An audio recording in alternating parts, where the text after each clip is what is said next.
जय हिंद। आपका फिर से अपने YouTube चैनल लक्ष्य साथी पर स्वागत है। ये हमारी जो भारतीय राज्य व्यवस्था की जो सीरीज चल रही थी, ये सीरीज नंबर हमारी 5 है। इसके अंदर आज हम मुख्य रूप से देखेंगे कि भारत किस प्रकार आज़ाद होता है अंग्रेजों से। इसी के साथ जो भारत का विभाजन हो जाता है, या कहेंगे जो ब्रिटिश भारत है, इस ब्रिटिश भारत को दो टुकड़ों में बांट दिया जाता है, एक तो पाकिस्तान, एक भारत। पाकिस्तान के भी दो भाग होते हैं, एक तो पश्चिमी पाकिस्तान, एक पूर्वी पाकिस्तान। तो इसको देखने का प्रयास करेंगे आखिर अंग्रेजों की वो क्या मजबूरी हो गई थी जिसके कारण अंग्रेजों को भारत को आज़ाद करना पड़ा, या कहें कि भारत को आज़ाद करना पड़ा। तो इसके अंदर हम देखेंगे, यह हमारी जो कि भारतीय राज्य व्यवस्था की सीरीज नंबर 5 है। इसी के साथ इसके अंदर हम देख रहे थे कि जो संविधान है, भारत को जो संविधान बना, इस भारत के संविधान बनने के पीछे क्या ऐतिहासिक पृष्ठभूमि थी, इन पृष्ठभूमि पर ये पार्ट नंबर 5 है। तो इसके अंदर हम देखें कि भारत इसी के साथ देखेंगे कि जो भारत का विभाजन और भारत का जो विभाजन और भारत की स्वतंत्रता संबंधित जो 1947 का भारत स्वतंत्रता अधिनियम आता है, इस अधिनियम के बारे में यहाँ पर देखने वाले हैं, है ना। हमारा एक उद्देश्य रहता है कि हम कम से कम समय में आप तक अधिक से अधिक जानकारी पहुंचा सके। तो देखें कि जो कि हमको भारत की जो आज़ाद का होता है, इसको समझने से पहले हमको इसका कुछ इतिहास जानना आवश्यक है। इतिहास क्या है कि जो कि 1939 में द्वितीय विश्व युद्ध आरंभ हो जाता है। ये द्वितीय विश्व युद्ध है ना, जो कि मित्र राष्ट्रों और धुरी राष्ट्रों के मध्य होता है। अब जो मित्र राष्ट्र थे, इस मित्र राष्ट्र में अमेरिका रहता है, अमेरिका, ब्रिटेन, फ्रांस, है ना। अमेरिका, ब्रिटेन, फ्रांस और रूस जो कि मित्र राष्ट्रों के अंदर सम्मिलित थे। साथ ही जो धुरी राष्ट्र थे, ये धुरी राष्ट्रों के अंदर एक तो जर्मनी शामिल था, एक इटली शामिल था और एक जापान शामिल था। साथ ही इन्हीं के साथ इनसे संबंधित जो देश थे, वो देश या कहें कि इनके उपनिवेश भी इस युद्ध में शामिल थे। मुख्य रूप से कहें कि मित्र राष्ट्र में अमेरिका, या कहें कि जो कि यूएसए, साथ ही यूएसएसआर यानी संयुक्त राज्य जो कि सोवियत संघ, इसी के साथ जो कि ब्रिटेन, है ना, और ये था क्या कहें कि जो फ्रांस इसके अंदर शामिल थे। अब देखें कि अब जो उस समय भारत पर अंग्रेजों का शासन था, या कहेंगे ब्रिटेन का शासन था। तो ब्रिटेन जो कि मित्र राष्ट्रों की तरफ से द्वितीय विश्व युद्ध लड़ रहा था। तो जो ब्रिटेन है, इस ब्रिटेन ने घोषणा की कि जो मेरा उपनिवेश है जिसका नाम भारत है, यह भारत भी मित्र राष्ट्रों की तरफ से द्वितीय विश्व युद्ध में भाग लेगा, ऐसी घोषणा कर दी ब्रिटेन ने। लेकिन जो उस समय कहें कि जो भारतीय नेता जागरूक हो गए थे, सजग हो गए थे, भारतीयों में एकजुटता हो गई थी कांग्रेस के माध्यम से। तो इस कांग्रेस के जो नेता थे, इन कांग्रेस के नेताओं ने आंदोलन आरंभ कर दिया कि अब जो भारतीय सैनिक है ना, इस द्वितीय विश्व युद्ध में शामिल नहीं होंगे। क्यों हम हमारे जो सैनिकों को बना काम ही इस युद्ध के अंदर क्यों झोंके हम। तो जो भारतीय जो कांग्रेस थी, इस भारतीय कांग्रेस के नेताओं, या कहें कि भारत के नेताओं ने स्पष्ट रूप से ब्रिटेन सरकार से कह दिया कि यह भारत इस युद्ध में शामिल नहीं होगा। इसके लिए जो कांग्रेस जो नेता थे, ये आंदोलन पर बैठ जाते हैं, आंदोलन करने लग जाते हैं, है ना। इसी के साथ जो कि इन नेताओं को लगा कि ये हमारे पास एक अवसर है अंग्रेजों से आज़ाद होने का। इसलिए जो कांग्रेस के जो नेता थे, इन कांग्रेस के नेताओं ने कहा अंग्रेजों से कि हम अपने सैनिकों को इस युद्ध में भेजेंगे, या कहें कि हम भारत को भी हम इस युद्ध में शामिल होने देंगे, लेकिन एक शर्त पर। वो शर्त यह है कि जब युद्ध होने के बाद में आपको भारत को आज़ाद करना पड़ेगा। ऐसी शर्त हमारी कांग्रेस ने रखी, या कहेंगे कांग्रेस की जो कार्यकारी समिति है, इस कार्यकारी समिति में घोषणा की कि जब तक कि जो भारत है इस युद्ध में तभी शामिल होगा जब जो कि ब्रिटेन है, या कहें कि अंग्रेज स्पष्ट रूप से, सार्वजनिक रूप से घोषणा कर देंगे कि हम भारत को आज़ाद कर देंगे। यदि अंग्रेज सार्वजनिक रूप से घोषणा करते हैं कि हम भारत को युद्ध के बाद आज़ाद कर देंगे, तो ही जो भारतीय है, तो ही जो ये भारत है जो कि इस युद्ध में शामिल होगा, है ना, शामिल होगा। अब जो अंग्रेज भी चाहते थे कि भारत भी इस युद्ध में शामिल हो, क्योंकि भारत के बिना जीतना इनका कहाँ संभव था, है ना। क्योंकि जो कि प्रथम विश्व युद्ध हुआ था 1914 से लेकर 1918 तक, इसके अंदर भी भारत शामिल हुआ था, और भारत ने उसके अंदर, यह कहें कि भारत का जो सैनिकों का बहुत बड़ा योगदान था, और द्वितीय विश्व युद्ध में भी कह सकते हैं कि भारत के सैनिकों का कुछ योगदान रहा। अब है ना। अब इस मांग के बाद में जो अंग्रेज है, ये अंग्रेज स्पष्ट रूप से तो नहीं कहते हैं कि हम भारत को आज़ाद कर देंगे, लेकिन इतना जरूर कहते हैं कि आप जो कि युद्ध में साथ दो, हम युद्ध होने के बाद में आपको स्वतंत्र करने के लिए आगे कदम बढ़ाएंगे, या कहेंगे स्वतंत्रता पर सोचेंगे, विचार करेंगे। स्पष्ट रूप से नहीं कहता है कि हम स्वतंत्र कर ही देंगे, लेकिन ऐसा बोलते हैं अंग्रेज सार्वजनिक रूप से कि युद्ध होने के बाद में हम आपको स्वतंत्र करने की दिशा में कदम बढ़ाएंगे, या कहेंगे, है ना। अब इसके बाद में क्या होता है कि अमेरिका है, ये अमेरिका जापान के दो शहर हिरोशिमा और नागासाकी पर परमाणु बम गिरा देता है, जिसके कारण जो कि ये द्वितीय विश्व युद्ध है, द्वितीय युद्ध समाप्त हो जाता है। इस द्वितीय युद्ध में जो कि धुरी राष्ट्रों की बुरी तरह हार होती है, धुरी राष्ट्र यानी कि जापान, जर्मनी और इटली की हार होती है, और जो मित्र राष्ट्र है, मित्र राष्ट्र के अंदर जैसे कि यूएसए यानी कि संयुक्त राज्य अमेरिका, साथ ही सोवियत संघ यूएसएसआर, है ना, फ्रांस और ब्रिटेन, ग्रेट ब्रिटेन की जीत हो जाती है। लेकिन जीत होने के बाद भी इनकी दशा इतनी खराब हो जाती है इस युद्ध के कारण, जो ये युद्ध चला 1939 से लेकर 1945 तक, तो इसके अंदर इनकी हालत इतनी खराब हो जाती है कि ये जो महाशक्तियां थी, महाशक्तियां से बहुत ही नीचे लेवल पर चली जाती है, या कहेंगे इनकी दशा आर्थिक रूप से, सभी सामाजिक रूप से, सभी प्रकार से इनकी दशा खराब हो जाती है। अब इन जो आना, इसके अंदर अंग्रेज भी शामिल थे, या कहेंगे ब्रिटेन भी शामिल थे, तो ब्रिटेन की दशा इतनी खराब हो जाती है कि अब ब्रिटेन के पास इतनी पावर नहीं रही कि वो भारत को कंट्रोल में कर सके, भारत के कंट्रोल में कर सके। इतनी ज्यादा पावर ब्रिटेन के पास नहीं रही कि ये जो ब्रिटेन है, या कहेंगे जो अंग्रेज है, या कहें ब्रिटेन, जो भारत को कंट्रोल में कर सके।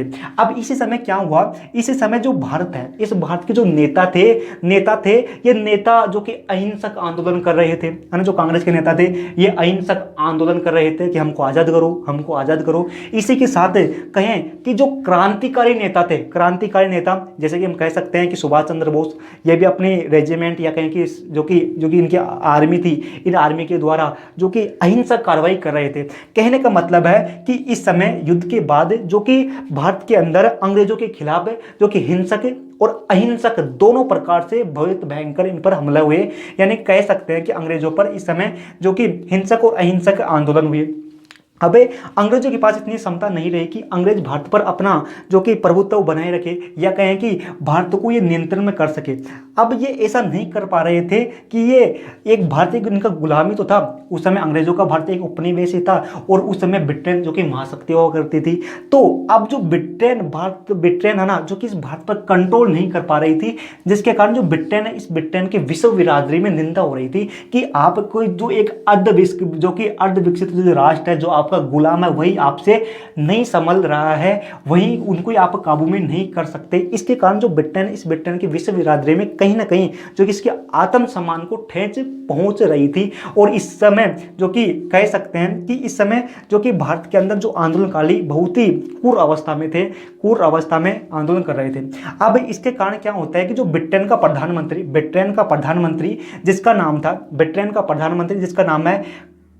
जिसका नाम है क्लीमेंट एटली, ब्रिटेन का प्रधानमंत्री जिसका नाम है क्लीमेंट एटली, इस क्लीमेंट एटली ने 20 फरवरी 1947 को घोषणा की, सार्वजनिक रूप से घोषणा की कि भारत को 30 जून 1948 को आजाद कर दिया जाएगा। जो कि 20 फरवरी 1947 को ब्रिटेन के प्रधानमंत्री क्लीमेंट एटली ने घोषणा की कि भारत को 30 जून 1948 को आज़ाद कर दिया जाएगा। ऐसी 1948 में आज़ाद करने की घोषणा की, लेकिन क्या किया, भारतीयों का सब्र जो कि टूट चुका था, अंग्रेजों से विश्वास उड़ चुका था। कहने का मतलब है अंग्रेज अब भारत को बहुत ही अच्छे नहीं लग रहे थे, जिसके कारण भारतीयों ने कहा कि हमको अभी चाहिए, अभी आज़ादी चाहिए, तो अभी आज़ादी चाहिए, बाद की हम तुम्हारी बातों पर विश्वास नहीं करेंगे, हमको आज़ादी अभी चाहिए, तो अभी चाहिए, आज़ादी अभी चाहिए तो अभी चाहिए, है ना। तो है ना, अब जो कि भारतीय आज़ादी चाहते थे। अब इस समय क्या होता है कि मुस्लिमों का प्रतिनिधित्व करने वाली कांग्रेस की तरह एक लीग होती है जिसका नाम है मुस्लिम लीग। ये मुस्लिम लीग जो कि मुसलमान है, या कि जो भारतीय जो मुस्लिम है, इन मुस्लिमों का प्रतिनिधित्व करती थी, या कहें कि मुसलमानों की जो राजनीतिक लीग थी, मुस्लिम लीग। अभी इस मुस्लिम लीग ने जैसे ही इसे एटली ने भारत को आज़ाद करने की घोषणा की, तो इस मुस्लिम लीग ने कहा कि हमें अब अलग देश चाहिए, हम भारत के साथ नहीं रहेंगे, हमको भी अलग देश चाहिए जहाँ पर जिन स्थानों पर मुस्लिम अधिक है, मुस्लिम समुदाय अधिक है, उसको पाकिस्तान के नाम पर अलग देश बनाओ। ऐसी मांग हमारी जो कि मुस्लिम लीग करती है, जो कि बहुत समय से ये मुस्लिम है जो कि भारत के अंदर रहे थे, है ना, इनका नेतृत्व मुस्लिम लीग कर रही थी। ये मुस्लिम लीग ने कहा कि अब हम भारत के साथ नहीं रहेंगे, हमारी भारत से बिल्कुल भी नहीं बनती है, हमको भी आज़ाद करो, हमको आज़ादी के साथ आज़ाद तो करो ही हमको, इसी के साथ हमको एक अलग देश भी बनाओ, भारत के अंदर नहीं रहना है, हमको अलग देश बनाना है। तो इन्होंने कहा कि हमको जहाँ पर मुसलमान अधिक है, मुस्लिम अधिक है, उन इलाकों को आप पाकिस्तान के नाम से अलग देश बना दो, अलग देश बना दो। अब इसने क्या किया कि राजी तो मानने वाले थे नहीं, जो कि अब जो कांग्रेस थी, कांग्रेस भी इसका खूब विरोध की कि हम अलग देश नहीं बनने देंगे, है ना। लेकिन अब जो ये मुस्लिम लीग है, इस मुस्लिम लीग ने अहिंसक आंदोलन करने लग गए, यानी कि मार काट पर उतर गए, जिसके कारण क्या हुआ, मजबूर होकर जो कि कांग्रेस को भी कहना पड़ा कि आप अलग हो जाओ, हमसे क्या अलग हो जाओ, कोई दिक्कत नहीं है भाई, ये मारकाट करने लग गई। तो अब क्या हुआ कि 3 जून 1947 को जो भारत की वाइसराय है, जिसका नाम है माउंटबेटन, 3 जून 1947 को वाइसराय माउंटबेटन, इस माउंटबेटन ने भारत के विभाजन के लिए एक योजना बनाई। 3 जून 1947 को भारत के वाइसराय माउंटबेटन ने भारत के विभाजन के लिए एक योजना बनाई, जो कि माउंटबेटन योजना के नाम से जानी गई। माउंटबेटन ने भारत के विभाजन के लिए एक योजना बनाई, जो कि माउंटबेटन योजना के नाम से जानी गई। अब इस जो योजना माउंटबेटन ने बनाई, जो कि भारत के विभाजन से संबंधित थी, इसको कांग्रेस भी मान लेती है ना, और मुस्लिम लीग भी मान लेती है। अब भारत का विभाजन होना तय हो जाता है कि अब भारत का विभाजन होगा। इस योजना के तहत भारत का विभाजन हो जाता है। अब भारत का विभाजन होता है तो बीच का जो कि विभाजन होता है। अब इस समय अंग्रेजों के समय क्या था कि प्रांत थे, जो कि प्रांतों पर अंग्रेजों का सीधा नियंत्रण था। साथ ही भारत के अंदर उस समय रजवाड़े भी थे। रजवाड़े भले ही अंग्रेजों के गुलाम हो, लेकिन उनकी भी कुछ तौर पर कहें कि राज कानून चलते थे, तो रजवाड़े भी थे। जो प्रांत तो जो पाकिस्तान के हिस्से में आए, जहाँ पर मुसलमान अधिक थे, उनको तो पाकिस्तान में शामिल कर दिए गए, और जिन प्रांतों में हिंदू या कहेंगे अन्य समुदाय था, हिंदू नहीं अन्य समुदाय मुसलमानों को छोड़कर, उनको भारत के रूप में, साथ ही जो रजवाड़े भी थे भाई। तो अब क्या हुआ कि हो गया, अब जो कि 1947 का जो भारतीय स्वतंत्र जो अधिनियम, इसकी विशेषता क्या रही कि जो कि भारत और पाकिस्तान बन जाता है। भारत तो था ही, इसके साथ जो पाकिस्तान 2 भागों में बनता है। एक तो इस इलाके में जिसको कहते हैं हम पश्चिमी पाकिस्तान या कहेंगे वेस्ट पाकिस्तान, इसी के साथ ईस्ट पाकिस्तान यानी कि पूर्वी पाकिस्तान, क्योंकि इस इलाके में मुसलमान समुदाय अधिक था, इसलिए इसको पाकिस्तान। इसी के साथ जो ये बंगाल वाला इलाका है, यहाँ पर बांग्लादेश आज है, जहाँ पर आज जो बांग्लादेश है, वहाँ पर पहले पाकिस्तान हुआ करता था, जिसको हम पूर्वी पाकिस्तान कहते थे। आज को जो बांग्लादेश और जो आज का जो बांग्लादेश है और जो आज का जो पाकिस्तान है, ये दोनों पहले पाकिस्तान हुआ करते थे। इसको पूर्वी पाकिस्तान, इसको पश्चिमी पाकिस्तान कहा जाता था। इसी के साथ जो कि 1947 का जो भारत स्वतंत्र अधिनियम है, इसके अंदर कहा गया कि जो भारत के जो रजवाड़े हैं, जिन पर राजाओं का शासन है, अब अंग्रेजों ने इन राजाओं को भारत को तोड़ने के लिए या कहेंगे भारत पर अपना गुस्सा निकालने के लिए, क्योंकि भाई भारतीय है, इन अंग्रेजों को भारत से खदेड़ रहे थे, भारत से अंग्रेजों को भगा रहे थे, या कहेंगे अंग्रेजों को भारत से छोड़ने पर मजबूर कर दिया। इसलिए जो अंग्रेज हैं, इन अंग्रेजों ने जो रजवाड़े थे, इन रजवाड़ों को कहा कि या तो आप भारत में शामिल हो जाओ या आप पाकिस्तान में शामिल हो जाओ। यदि आप भारत और पाकिस्तान दोनों में शामिल नहीं होना चाहते तो आप स्वतंत्र रहो, आजाद रहो, अलग रहो, इन्होंने कहा अंग्रेजों ने। अब जिसके कारण क्या हुआ कि कुछ रजवाड़े जो कमजोर थे वो तो भारत में मिल गए, कुछ पाकिस्तान में मिल गए, लेकिन जो उस समय के ताकतवर रजवाड़े थे, जैसे कि कहें कि हैदराबाद, जो कि भारत में नहीं मिला ना पाकिस्तान में मिला, उसने कहा कि मैं आज़ाद रहूँगा, अलग रहूँगा। इसी के साथ जो जूनागढ़ पाकिस्तान में जाना चाहता था, है ना। इसी के साथ जम्मू कश्मीर ने कहा कि नहीं, हम पाकिस्तान में नहीं जाएंगे, भारत के अंदर भी नहीं जाएंगे, हम जो कि अलग ही रहेंगे। इसके कारण ये समस्या उत्पन्न हुई। क्योंकि अंग्रेजों ने कहा रजवाड़ों को कि या तो आप भारत में शामिल हो जाओ या पाकिस्तान में शामिल हो जाओ, यदि आप दोनों में शामिल नहीं होना चाहते हो तो आप स्वतंत्र हो जाओ। तो राजा महाराजा थे, राजा महाराजा तो अपना खुद का शासन चलाएंगे, इसलिए इन्होंने अलग होने के लिए। लेकिन जो सरदार वल्लभ भाई पटेल थे, इस सरदार वल्लभ भाई पटेल के योगदान से जो कि ये रजवाड़े थे, इन रजवाड़ों को एकजुट एक भारत के रूप में बांधा गया। लेकिन जो कि आज़ादी के बाद भी, स्वतंत्रता के बाद भी जो हैदराबाद भारत में नहीं मिला, बाद में यहाँ पर सैनिक कार्रवाई कर इसको मिलाया गया। जूनागढ़ पाकिस्तान में शामिल होना चाहता था, यहाँ पर जनमत कराया गया और इसको भारत में मिलाया गया। साथ ही जो ये है जो कि जम्मू कश्मीर का राजा भी अलग होना चाहता था, हरि सिंह, लेकिन यहाँ पर भी जो कि पाकिस्तान अटैक किया, ये आकर भारत में मिल गया। हाँ, इनको हम बाद में देखेंगे, बारीक से देखेंगे, लेकिन इस समय हमारा जो टॉपिक अलग है। इसी के साथ देखें कि जो रजवाड़े पाकिस्तान में शामिल है ना, इसके साथ कि वाइसराय का जो पद था, इस वाइसराय के पद को समाप्त कर दिया गया। इसी के साथ भारत और पाकिस्तान दोनों के अंदर जनरल या कहें कि गवर्नर जनरल की स्थापना की गई। भारत के जो प्रथम गवर्नर जनरल मिले वो श्री राजगोपालाचारी है ना था। इसी के साथ देखें कि जो कि अब जो गवर्नर जनरल है, इस गवर्नर जनरल की नियुक्ति जो कि नए भारत के अंदर जो नया भारत बना है, इस नए भारत की जो कैबिनेट है, इस कैबिनेट की सलाह पर जो कि अंग्रेजों की जो ताज है या कहीं अंग्रेजों की जो महारानी है, वो महारानी भारत पर जो कि इसकी नियुक्ति करेगी, है ना। जो कि इसमें ये की छूट ये मिली कि जब भारतीय जो कैबिनेट है, इस कैबिनेट की सलाह पर बनाएगी, क्योंकि उस समय कोई ऐसा नहीं था कि वो संभाल सके। इसलिए अंग्रेजों ने कहा कि हाँ, भले जो एक आपकी जो कैबिनेट है, ये कैबिनेट हमें बता देगी कि इसको आप जो कि जनरल का पद दो, तो ये महारानी जो कि इसको बना देगी।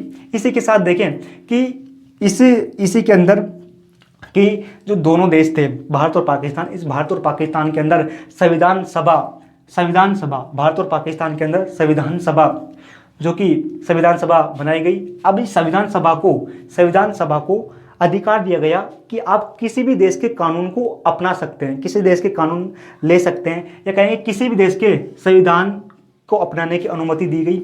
इसी के साथ जो कि भारत जो संविधान सभा थी, इस संविधान सभा को जो अंग्रेजों ने अधिकार दिया कि ये संविधान सभा जो अंग्रेजों के द्वारा जो कानून बनाए गए थे, इन कानून को समाप्त करने के लिए भी ये संविधान सभा कानून बना सकती है। यानी कि इतनी पावर दी गई संविधान सभा को कि जो अंग्रेजों ने जो कानून बनाए हैं, इन कानूनों को समाप्त करने के लिए भी ये संविधान सभा कानून बना सकती है। साथ ही इस संविधान सभा को अंग्रेजों की चाल थी कि उनका मन मान ही नहीं रहा था कि वो भारत से चले जाए, इसलिए उन्होंने जो संविधान सभा है, इस संविधान सभा को एक अधिकार दिया कि यदि संविधान सभा चाहिए तो जो स्वतंत्रता जो अधिनियम है, भारत की जो स्वतंत्रता अधिनियम है, इसको भी समाप्त कर सकती है। यानी कि संविधान सभा के पास इतनी पावर थी कि भारत अंग्रेजों से आज़ाद हुआ था, इसको भी समाप्त कर सकती थी, या कहेंगे फिर से भारत पर अंग्रेजों का शासन स्थापित हो सकता था। यानी कि संविधान सभा को अंग्रेजों ने इतना अधिकार दिया कि जो स्वतंत्रता जो अधिनियम था, इसको भी समाप्त करने की पावर इस संविधान सभा के पास थी। यदि ये संविधान सभा जो इस स्वतंत्रता अधिनियम को समाप्त कर देती तो फिर से यहाँ पर अंग्रेजों का शासन हो सकता था, लेकिन ऐसा हुआ नहीं। इसी के साथ भारत के अंदर जो सचिव का पद भी समाप्त कर दिया गया। इसी के साथ जो पदों के अंदर जो आरक्षण था, आरक्षण भी समाप्त कर दिया गया। इसी के साथ 15 अगस्त 1947 से पूर्व जितने भी सिविल सेवक थे, उन सिविल सेवक थे उनको आज़ादी के बाद भी वह सभी सुविधाएं मिलती रही। इसी के साथ 14-15 अगस्त की जो मध्य रात्रि है, इस मध्य रात्रि को जो कि अंग्रेजों का शासन भारत के अंदर समाप्त हुआ और जो कि सभी शक्तियां भारत के अंदर भारत को, पाकिस्तान के अंदर पाकिस्तान को दे दी गई। इसी के साथ जो कि लॉर्ड माउंटबेटन जो कि भारत के प्रथम गवर्नर जनरल बने। अब इन्होंने जो कि भारत का जो योग्य या कहें कि जो कि योग्यता के आधार पर, हाँ योग्यता के आधार पर तो जो कि क्या कहें, योग्यता के आधार पर तो सरदार वल्लभ भाई पटेल को प्रधानमंत्री बनना था। लेकिन जो गांधी जी के कारण जो कि इसने जो प्रधानमंत्री जवाहरलाल नेहरू को भारत का प्रथम प्रधानमंत्री के रूप में शपथ दिलाता है। बाद में संविधान बनता है। संविधान 26 जनवरी 1950 को संविधान लागू होता है। इसी के कारण जो कि हमारा एक लोकतांत्रिक देश बन जाता है, लोकतंत्र की राह पर चलता है, वोट पड़ते हैं, नए बनते रहते हैं और आज तक भी हमारा देश में लोकतंत्र कायम है। इसी के साथ पाकिस्तान के अंदर भी कुछ समय बाद में लोकतंत्र कायम होता है, लेकिन कायम होने के बाद में वहाँ पर सैनिक शासन आ जाता है, फिर लोकतंत्र आता है, फिर सैनिक शासन, फिर लोकतंत्र आता है, फिर सैनिक शासन। तो यहाँ पर हमने देखने का प्रयास किया कि जो, हाँ एक चीज़ और देख लेते हैं कि इसके अंदर हम कुछ जो कि पद बता देते हैं, जो कि 1947 के बाद में जो प्रथम जो मंत्रिमंडल बनी, उसके विभाग थे, जैसे कि जवाहरलाल नेहरू प्रथम प्रधानमंत्री थे, साथ ही प्रथम प्रधानमंत्री थे और प्रथम राष्ट्रमंडल विदेश मामले इनके अधीन था। इसी के साथ कि जो सरदार वल्लभ भाई पटेल थे, सरदार वल्लभ भाई पटेल के अंदर यानी कि मंत्रिमंडल के सदस्य बने तो इनको विभाग दिया गया। तो सरदार वल्लभ भाई पटेल है, इसको गृह, सूचना, प्रसार और राज्य के मामले संबंधित विभाग दिए गए। डॉक्टर राजेंद्र प्रसाद को जो कि खाद्य एवं कृषि से संबंधित विभाग दिए गए, है ना। और मौलाना अबुल कलाम आज़ाद को प्रथम मंत्रिमंडल के अंदर शिक्षा का विभाग दिया गया और डॉक्टर जॉन मथाई को रेलवे और परिवहन का विभाग दिया गया।